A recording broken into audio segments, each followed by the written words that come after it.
ये तो आप जानते हैं, आज के समय में ड्रोन युद्ध पूरे हालात को बदलने की क्षमता रखते हैं।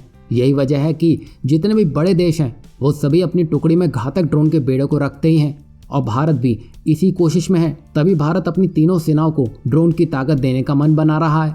आप ये भी जानते होंगे, पाकिस्तान और चीन दोनों पड़ोसियों से मिल रही चुनौतियों के कारण भारत लगातार अपनी रक्षा क्षमता मजबूत करने के प्रयासों में जुटा है और इन्हीं दुश्मनों को काउंटर करने के लिए भारत ने बेहद ही घातक ड्रोन को अपने बेड़े में शामिल करने का मन बनाया है, जिसके तहत भारत वास्तविक नियंत्रण रेखा यानी कि LAC पर चीन के साथ अपनी निगरानी तंत्र को और अधिक मजबूत करने के लिए 3 बिलियन अमेरिकी डॉलर से भी अधिक की लागत से 30 MQ-9B प्रीडेटर ड्रोन खरीदने के लिए अमेरिका के साथ बातचीत कर रहा है। और खास बात तो यह है कि अमेरिका ने इसी ड्रोन की मदद से आतंकवादी सरगना अल जवाहिरी को मौत के घाट उतारा था।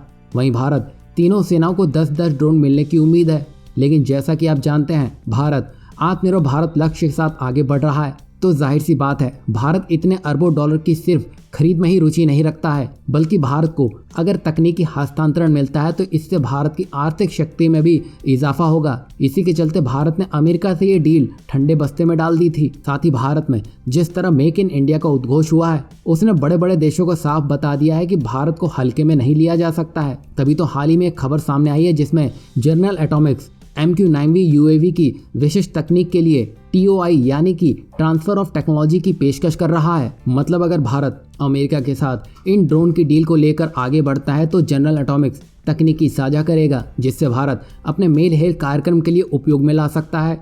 मतलब भारत को इस डील के अंतर्गत बड़ी उपलब्धि हासिल होती हुई दिखाई देगी। बता दें कि 30 MQ-9B का डिटेक्ट और अवॉइड सिस्टम इतना सटीक है जिससे ये निगरानी हवाई क्षेत्र में भी उड़ने की अनुमति देता है, यानी कि ये ड्रोन सिविलियन एयर ट्रैफिक के बीच से आसानी से उड़ान भर सकता है। साथ ही इसमें लगा links multi mode radar high performance system है जो हाई रेजोल्यूशन फोटोग्राफिक गुणवत्ता इमेजरी प्रदान करता है, जिसे बादलों, बारिश, धूल, धुएं और धुंध के माध्यम से आसानी से कैप्चर किया जा सकता है। तभी इसे ऊंचाई वाले इलाकों में तैनात किया जा सकता है, जिससे भारतीय सेना LAC पर अपनी चौकसी बढ़ा सकती है।